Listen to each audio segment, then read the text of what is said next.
this subconscious that is like a faithful servant, that is receiving all the images, all the thoughts, and then acting upon them. So, if we wish to reprogram our subconscious mind, we have to start by sending proper messages with the conscious mind. This brings us to the first tool for reprogramming, which is self-talk. 95% of our emotions are determined by the self-talk that we do. For example, you're listening to me, there is self-talk going on. Why does he have a beard? What is the meaning of the orange that he's wearing? I agree with him. He's got a point. No, maybe not. So there's constant self-talk that is going on. Now our self-image gets determined by the self-talk we do. Our attitudes get determined by that. A salesperson has a task to do. He has to go and sell something. Now, his sales call was not successful. Somebody does positive self-talk. Okay, it was one call, the next one will be successful. Maybe he was not interested, but I have a good product. I'm sure I'll succeed next time. This leads to an optimistic attitude. Another person has negative self-talk. Oh, my sale was not successful. I don't know how to do it. I'm a failure. I can never do it. This kind of self-talk leads to a negative attitude. So self-talk is creating our emotions. Some people may contradict that and say, well, you know, Swami Ji, I don't do any self-talk. But the fact is you do. At least you are aware of the external talk. When somebody cuts in front of your car, people talk to the car that is 3 blocks ahead. Some people talk to the golf ball. Come on, it's a little bit good. Yeah, you've done it. Children, they do their self-talk loudly. Once I was in somebody's house and a whole racket was getting created upstairs. I said, what is the party? And when I went up to the child's room, I found he had his toys around, the teddy bear, etc., and was speaking to them, having a gala time. Now, as adults, we do the self-talk within ourselves. Some people don't. There are those who are mad. You find them talking as they go down the street. But then, we don't fall in that category, yet the self-talk keeps happening within ourselves. And this self-talk makes such a difference. Our self-image gets created from that self-talk. I read about somebody who went to interview one of the most beautiful women of her times, Elizabeth Taylor. And he was astonished by her self-image. She said, my eyes are too far apart, my nose is not proper, and my thighs are like tree trunks. I don't like the way I look. He said, with that kind of self-talk, it is no wonder that her personal life was such a mess that she married some 8 or 10 times, and each time it ended in a divorce. So this self-talk, if only it could be corrected, it would lead to a positive self-image, as was experienced by a person who later on became the head of Mensa for 40 years. This was Viktor Serebriakov. When he was 15 years old, his teacher told him that he did not have any intellect. He was very dull and would never amount to anything in his life. So Viktor Serebriakov left his studies, and for the next 17 years, he engaged in menial labor in various places. His self-image was that I am dull and I will never amount to anything.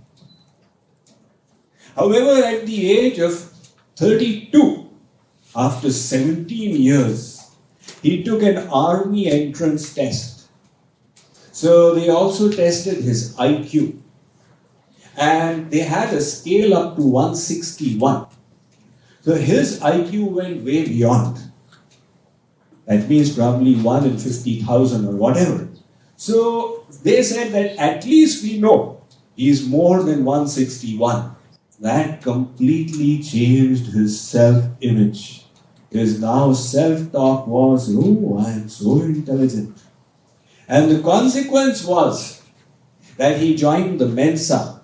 Mensa is the International Society of the Extremely Intelligent. You need to be in the top 2% segment of intelligence to be a member of Mensa. You know, if you travel by American Airlines, they have the Mensa quiz in their in-house magazine. So membership of Mensa had fallen to 4. He lifted it up. He remained the head of it and made it a worldwide organization. He remained its head till the very end. He wrote many books on IQ and on the lumberjack business. And he flourished merely by changing his self-talk. So, if we wish to change our subconscious, we can simply choose some positive affirmations. I am happy. I am relaxed. Life is good. I have received so many blessings. And as you keep repeating these again and again, you will find your subconscious will get reprogrammed. To give you another story that illustrates the power of the subconscious. This is the story of the 4-minute mile. Until 1956, nobody had run the mile in less than 4 minutes. And everybody gave reasons why this cannot be done. But some doctors said you just don't have enough lung power. Some said that if you try running faster, you will have a heart attack. And everybody believed that this cannot be done. So what was the self-talk? We can never break the 4-minute barrier.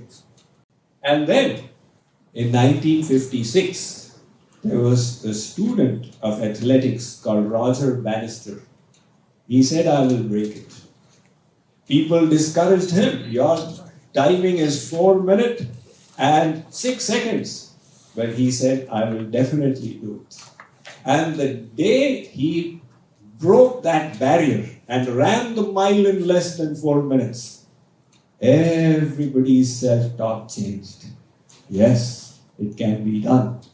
There is no reason why we can't do it. The consequence was that in that very year, 1956, 27 runners ran the mile in less than 4 minutes. And the next year, 1957, 235 runners ran the mile in less than 4 minutes. So, one powerful way of reprogramming your subconscious is to be aware of the conscious thoughts and to repeat such messages which will help you become positive and optimistic. The different cultures of the world have emphasized a simple way of doing it. That is the way, as a spiritualist, we practice. With every breath, chant the names of God. That not only sends positive messages and vibrations, it also helps in purifying the subconscious. A second tool. In English, there is a saying, an image is worth 1,000 words. The subconscious has its own way of thinking. In your conscious mind, you are usually thinking with the help of words. And sometimes when you increase the speed of your thoughts, then you're thinking in terms of ideas. But the subconscious doesn't think in terms of words. It thinks in terms of emotions. It thinks in terms of images. So an image impacts the subconscious like nothing else. This knowledge is repeatedly utilized in the sports arena. Because sports, track and field, is such an area of human performance where every fraction of a second counts and can make the difference between a gold medal and a silver medal. So to bring about that peak performance, consciously you would need to control many million bodily processes. The musculoskeletal system with its 205 bones and 630 muscles. But if the subconscious can take over, then it does this instinctively. And that is why in the sports arena, practically all Olympic level performers, they utilize what is called the power of visualization. The best golfer of all time, Jack Nicklaus, was asked what is the secret of his success. He said, I never ever hit a shot without first holding in my mind a clear image of where the hole is and the ball moving from the stick right into the hole. With that image in my mind, I hit. And the subconscious becomes a friend of the conscious to ensure that little fine control which makes all the difference. There's a sports psychologist in Florida called John Murray who has trained many Olympic level sports personalities. And he says, look, if you need to serve in tennis, first of all, picture the court and picture the ball falling there, because your conscious mind cannot control so many processes. However, if you let the image sink in, the subconscious will come to help you. I came across a very fascinating story in this regard. There was a Russian Jew by the name of Nathan Sharansky.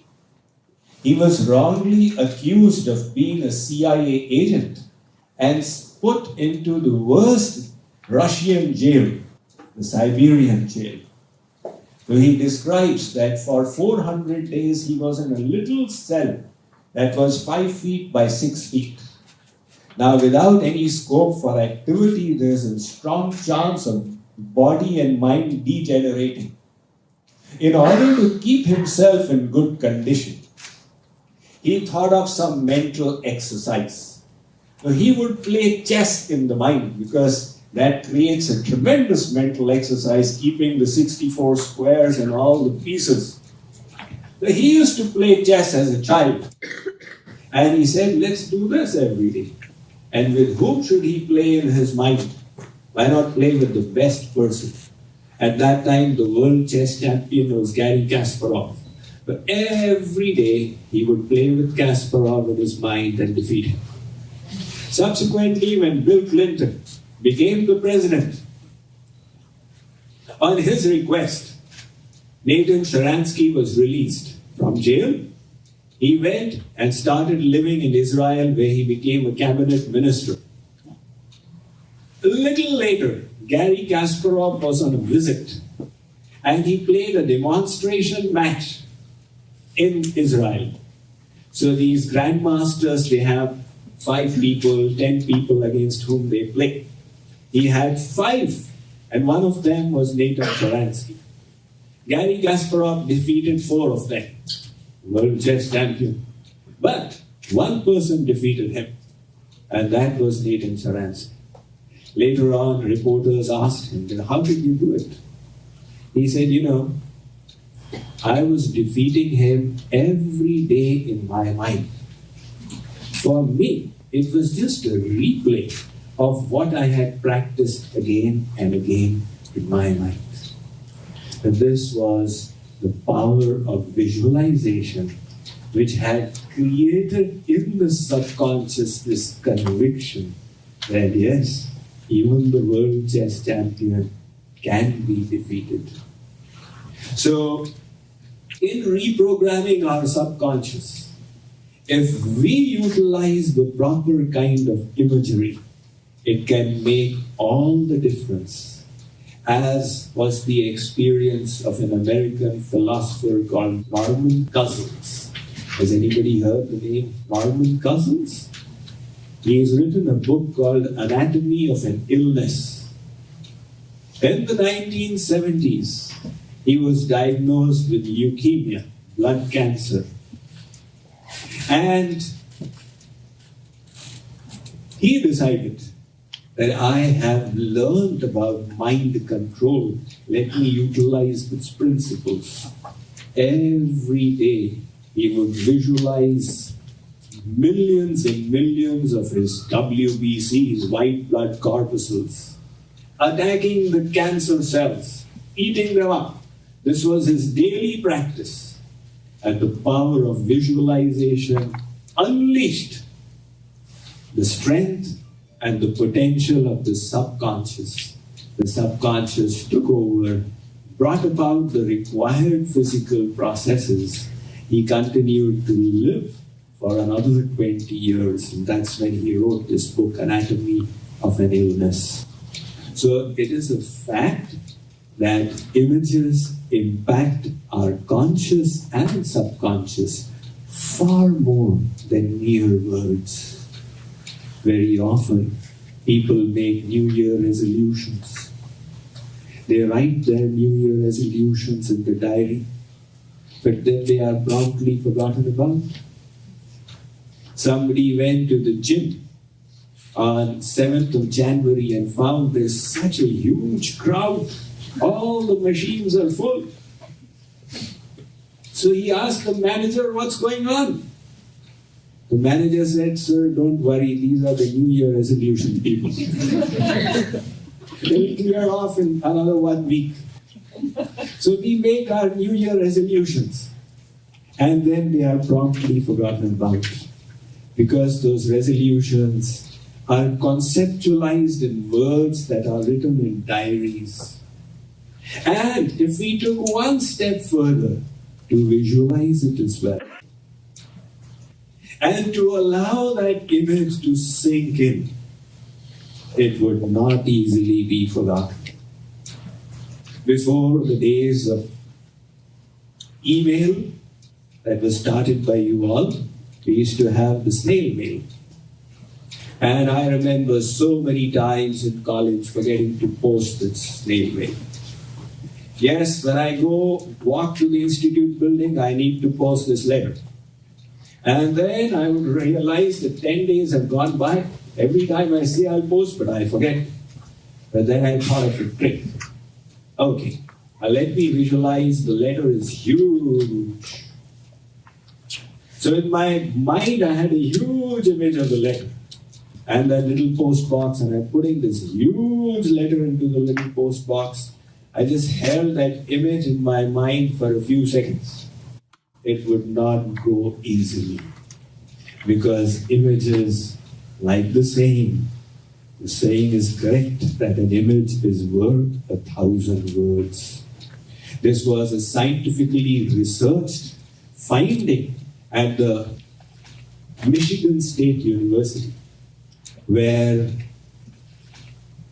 in the emergency ward, 200 patients were surveyed. When patients are released from the emergency ward, they are given instructions.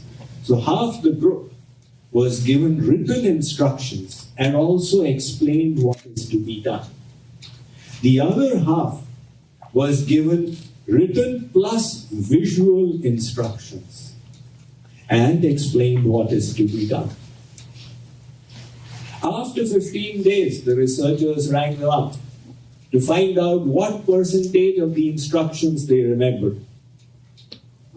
The group that had received written instructions remembered only 6% of it. And the group that had received visual instructions remembered 43% of it. That's because we often learn things with the help of images. If I ask you to think of your father or mother, first thing you will do is to bring their image to yourself. If you go down after your work hours to the parking lot, you're searching for the car, the greater chances you have the image of the car in your mind. You don't look at the number right away. And you keep seeing, okay, is this the car which is matching the image in my mind? We are always thinking in terms of images. If we can create a healthy image of ourselves, again, it will help in reprogramming the subconscious.